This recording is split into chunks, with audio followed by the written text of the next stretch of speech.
Hello everyone, Chris Guthrie here, host of the Sellercast podcast. In today's episode, I'm interviewing a fellow Chris, which is always a treat. But this episode is great because he's actually sharing his specific brand that he built, and along with that, a story of how he raised over $100,000 on Kickstarter. Today's episode is a great one, so listen to this and let us know what you think in the comments by going to sellercast.com to check out the podcast show notes. Thanks and enjoy the show. Hello everyone, Chris Guthrie here, and alongside we have Chris Thomas from Hibernate. Chris, welcome to the show. Chris, thanks very much for having me.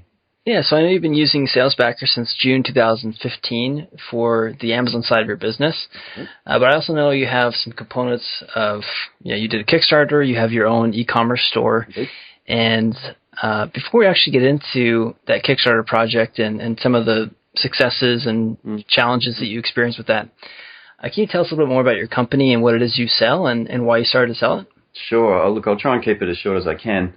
I used to work night shift way back in like 1992 or 93. So, it gives you an idea of how old I am. And just during that process of trying to sleep during the day, it was very noisy. I created a product that blocked sound and light that I could sleep with.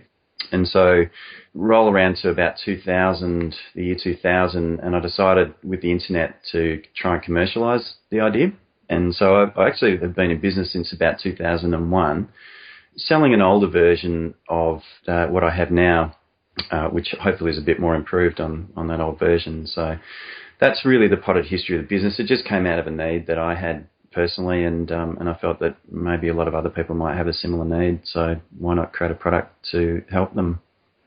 Yeah, I mean, that's the most common story that I hear from people, is that they created products that solve their own pain points. And that's ultimately what we did with SalesBacker as well. But yeah, so let's talk about the Kickstarter. I mentioned that before. You mentioned too you started early 2000s, but the Kickstarter was much more recent, right? Since I know Kickstarter hasn't been around for that long. But yeah, that's right. Well, basically, what had happened was that because the business had always been a part-time business, it was really just a sideline. And I was actually running a search engine optimization company in Melbourne, in Australia, about 7 years. And when Google released Google Suggest, or Google Suggested Search, I think it was about 2009 or 10. And I was kind of messing around with that when it first came out. And just on my own business, I started typing in keywords to sort of see what other suggested search terms would come back. And the one that came back for me was when I typed in earmuffs, because my product sort of had earmuffs, but they were more pads. The earmuffs came back with earmuffs for children, I think, and earmuffs for shooting, and one of the search terms that came back was earmuffs for sleeping. I was like, oh, so that means that there's people looking for that product, so I clicked that result, and all of the results in Google were all about earplugs. And so, cut a long story short, as I can make it, I threw up a Google ad, so I could sort of actually get a sense of how often people were typing in earmuffs for sleeping and variations of it. And it turned out that there was quite a lot. It was probably about 1,500 to 2,000 people a month. So a reasonably big audience. Once I got into variations, it was actually quite a lot higher. But it was a quite interesting little niche. And I thought, well, if there's demand there and no one's selling a product that is earmuffs for sleeping, well, I thought, well, look, maybe it's time for me to innovate again, and let's make it. Let's do it properly. So, fast forward then to the Kickstarter project. That was in 2013. So it actually took a few years to talk to product development companies and that sort of stuff and get a working prototype. What do you think? Just to interject there before we get to the actual project, what do you think took a little bit longer to get the prototype up? Is it a matter of just, you mentioned before, this is something on the side, or was it just that there were some challenges that you're facing in the production that you couldn't find a supplier that would really meet those needs? Well, actually, the biggest issue was the cost. So, and so the business was making a profit annually anywhere between, it was pretty modest. It was only doing about maybe somewhere between $40,000 and perhaps $55,000 a year, depending on the year, with the old model of the mask. And turnovers were pretty modest too, maybe 120 to 150,000 Australian dollars a year in revenue. And the product development actually cost probably circa around 20,000 Australian dollars to go from what started as originally commissioned, I think in about 2011 was when I really thought, okay, let's just do this. So there was a bit of a gap between realising there was a need and then actually going, no, look, I need to, get my skates on. And then I hired a company called Cobalt Niche in Melbourne who had helped a friend of mine develop another innovative product called the Keep Cup, which I don't know how big that is in the United States, but in Australia it's pretty big. And it's a reusable, barista-friendly coffee cup. And I really like that product already. I owned a couple of them, and so I spoke to my friend Abigail Forsyth at Keep Cup and said to her, what was it like working with Cobalt Niche? And she said it was great, but they're slow. And turned out she was right. They were really good, but they were really slow. And it took them about 12 months of prototyping and that sort of thing. So I finally had in my hand an ear cup. Effectively, that was the main thing. That I was quite happy with the way it looked. I was reasonably happy with the way it performed. And then it was just, after a seamstress, that took a long time to figure out how to actually attach the cup to some kind of mask mechanism. It was, it just takes a while. Everything takes about 2 to 3 times as long as you think it should. Yeah. Yeah. But this was interesting because you were already selling a previous version and successfully. And then in 2011, you said you were going to do, you want to try and do something more involved, and you mentioned hiring that company to help you out. So I guess, one, would you use them again in the future? I mean, I know knowing what you know now, or would you say, okay, maybe I want to find someone that can do it a bit faster? Great question. I may go back to Cobalt Niche again, but at the moment, what I'm finding, I'm actually living in Hong Kong, is that the new suppliers that I have are quite innovative. The Chinese are actually becoming quite innovative anyway, and they're looking at the current version that I have, because I'm looking to innovate again and to improve on what I have based on customer feedback and stuff. And already they're coming up with some really good ideas around materials and design, and I'm really quite surprised that there's less need, I think, now to be using Western companies to potentially design or do product development. I think if you find the right partners in China, you can really work quite successfully with them to create very, very commercially ready products. That's interesting. Do you know any companies offhand, or is it more maybe of maybe you don't want to share a source, or maybe you don't know yet? Happy to share. The one company that I'm really impressed with, although they are probably a bit more specific in my case, but I use a company called Clave, Clave, and there's a wonderful CEO and now friend there called Linda, who is an innovator by sort of, I don't know, just she makes headphones. Her company make headphones. So, obviously there's a synergy between her business and what I'm trying to do. And and she sort of developed her own range of pretty cool looking headphones for the street and high end stuff. So we've been working together for the last sort of 6 months, and I've been really happy with her and the direction and design that she's taking. So I'm hoping at the end of this year that we'll have a new model that addresses most of the issues that the current model has now. So we'll see. That's great. Yeah, that's great. And I think that the other thing, too, is I'll mention for listeners, we'll have links to all these in the show notes, and I'll talk to you afterwards, Chris, to get any links that I might not be aware of. But that's great. So let's jump forward to the Kickstarter project. 2013 is when you launched it. What was your initial goal for that project? And then maybe you can talk about how much you ended up actually raising. Yeah, sure. Well, there's actually a couple of goals, Chris. It wasn't just a financial goal with Kickstarter. It was more to make sure that if I did make this thing, I'm remembering that all I had was a pretty ordinary looking prototype, that people would actually want to buy it. And so using the lean startup type methodology was really just to validate that, if I put this thing up, was anybody interested in actually purchasing it?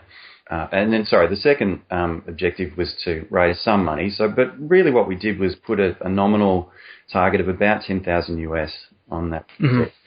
What ended up happening was that we were able to smash that in about 17 hours. We were quite shocked, given that Kickstarter backers, was sort of probably looking for something a bit more innovative, a little bit more techy.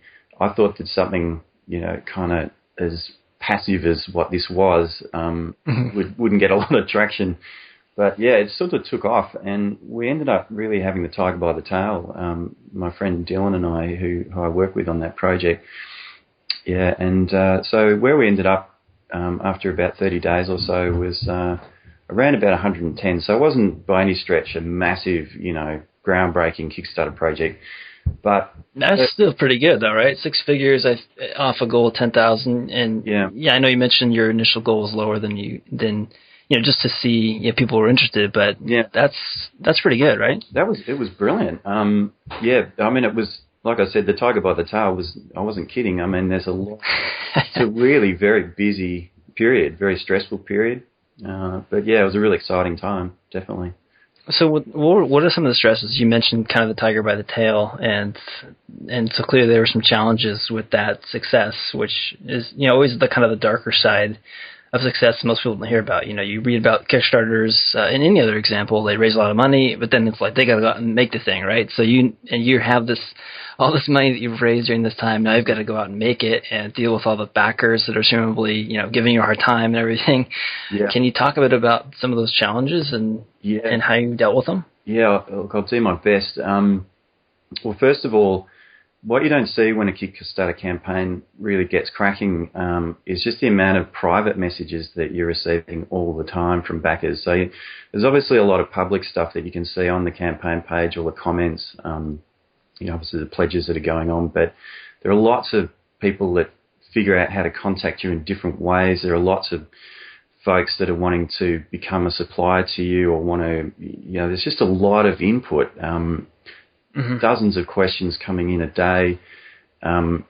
You got people that you think are probably trying to scam you because they're saying, we want to, fulfillment places that are saying, we can stock your product and ship it to your backers, and people that want to get into business relationships with you, people that want to retail your invention, IP lawyers. It's just people just come out of the woodwork, and you've just gone from sleepy sort of nothing to all of a sudden there's a lot of focus and attention on what you're doing, and that creates quite a lot of pressure. And certainly with the backers too, they're anxious to hit goals, the stretch goals, and then. So yeah, it's What are some of the, just to jump in there? What are some of the stretch goals that you had, and then you can continue on with some of the challenges. I'm just curious what you did with your product. I am actually struggling to remember. What did we do? Oh, that's right. We ended up putting in a spare set of foam ear cushions that at the time, because that model is no longer in production. It's changed a lot since the Kickstarter campaign because of the ultimate outcome of that campaign was that, yes, we raised a lot of money, but because we rushed and we had very little control of the manufacturing process, and to be frank, I think we oversold the capabilities of the product, which was a huge mistake.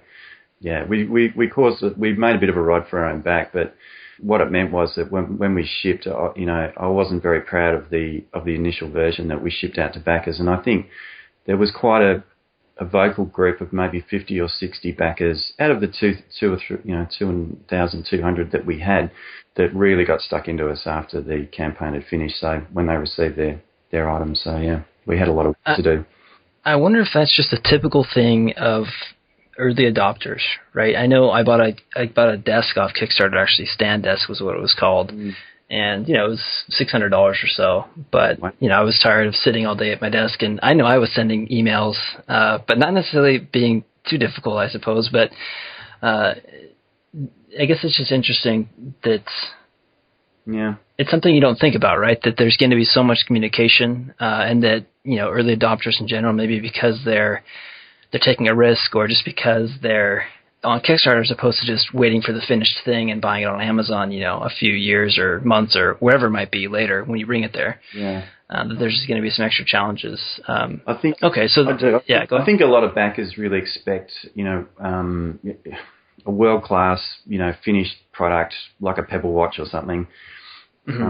Really, the reality of taking a prototype to market, particularly with Kickstarter, within the space of maybe 3 months, which is effectively what we were able to do. I think we actually did it in 4. So you shipped out in about 4 months? Yeah, it was a hugely challenging exercise, and bearing in mind too, I was working full time, as was my friend Dylan, who was working on the project. Mm-hmm. Yeah, it was a really stressful period. Yeah. Are there any other? I mean, I'd still like to talk about where you're at today now with your own store and that you're selling on Amazon. But are there any other main takeaways that you'd say for someone that's considering a Kickstarter? Wow. Look, I think probably just hit YouTube, do a lot of Google searches on other people's projects to really understand, because a lot of people have written extensively about their experiences on Kickstarter, and I don't think mine's any way unique. I can't really think of anything off the very top of my head other than don't oversell what you're planning to do, because if you do, that's one thing that's really going to come back and potentially bite you. Yeah. Okay. I mean, I think that's good advice, and ultimately too, reading. If you're thinking about doing a Kickstarter for a product that you want to do, then go out and just read other Kickstarter stories, right? That makes sense. Yeah. And I think even sharing what you said is good advice as well. Thanks. Yeah. So then, okay, so let's continue on then. So you did your Kickstarter campaign, you pushed it out, maybe a bit faster than you initially wanted to. During this process did you launch a store for your brand, right? Did you launch that pretty much after the Kickstarter campaign had finished and you finished pushing those out, or did you start selling on Amazon first, or how did that sequence of events occur? I'm just curious how that worked out. Yeah, that's pretty straightforward. Remembering too that I was also selling products off my own website at the original version, until the point where we received the product from Kickstarter. Now, probably the biggest mistake I made on the Kickstarter campaign was to manufacture, because we'd made quite a lot more money than we expected. I ended up making about 8,000 units of that product, and so we shipped out around about 3,000, I guess, to the Kickstarter backers, all of which was done from my house. And I don't know if you know what it looks like when you see 3,000 backers in their own house. It's just a sea of logistical chaos. But yeah, then we were left with about another 5,000 units. Now, what that meant was that I had no more money left to commission a new production run. So we were kind of forced in 2014 or last year to, and I will answer your question in a second, to just maintain sort of selling the existing, the Kickstarter version of the mask off the website. Now, what we'd done was that I'd switched from Magento late in 2013 as well to Shopify, a platform that I'm still currently running and I quite like. And so I was thinking about Amazon the whole time, because at that stage, I think in early or to mid 2013, at the same time as we launched on Kickstarter, the first Amazing Selling Machine campaign had launched, and I'd been watching that and thinking, that looks really amazing. Like, I'd really like to sell my product on Amazon. So, but I was just too busy to even think about it. So really it was just, let's just sell as many of the old, these versions of the Kickstarter versions as we possibly can of Shopify through 2014. And I'll use that money to spend on, fixing all the issues that a lot of the Kickstarter backers had sort of jumped up and down about. I guess the good thing was that negative feedback, I knew exactly what I had to fix. There wasn't any doubt. Yeah. I mean, I like that it's clear that, you see this as a continuing story and like an evolving product that you're going to continuously improve. Because I even seen, looking at your site, you're talking about the 2015 version, and as you're kind of going along. So how did that work out for you then? You mentioned you had the extra 5,000 units. Did you end up selling through all those in 2014? Almost. We're still selling them now. I've got them discounted on the site at the moment on hivemate.com. And I think I was talking to my assistant Paula the other day, who handles all the stock and the fulfillment, but she was saying there's probably about 300 left, I think, or maybe 200. I can't remember. Not many.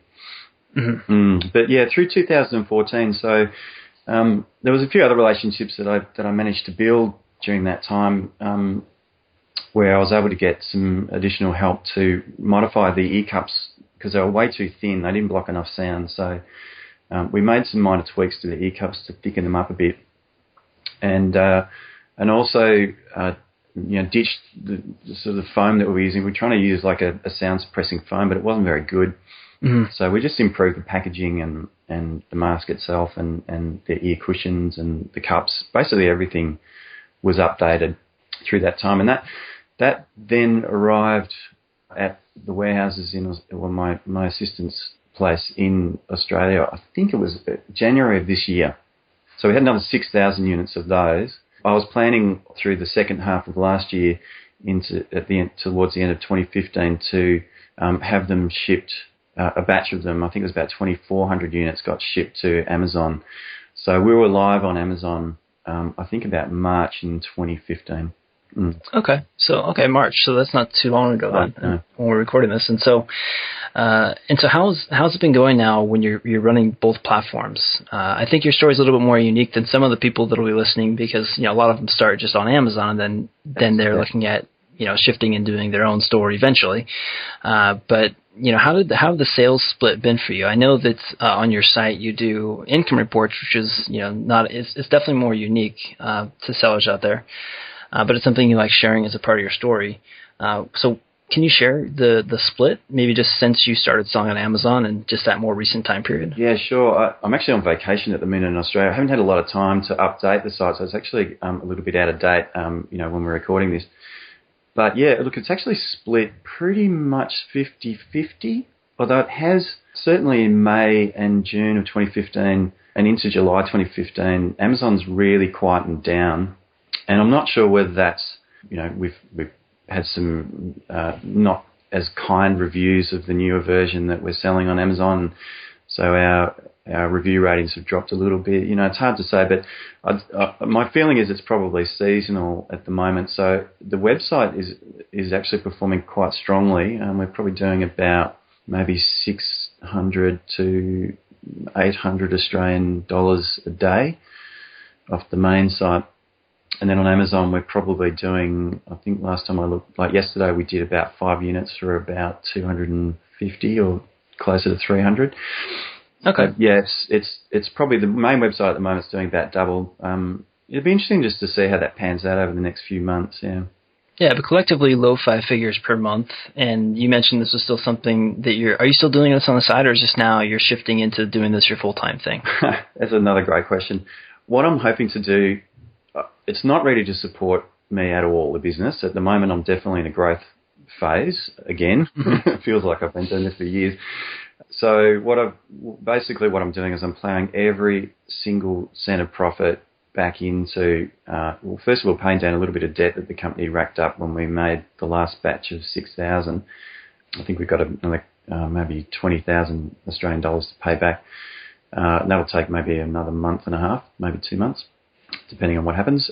And then all other profit is then poured back into product innovation and development.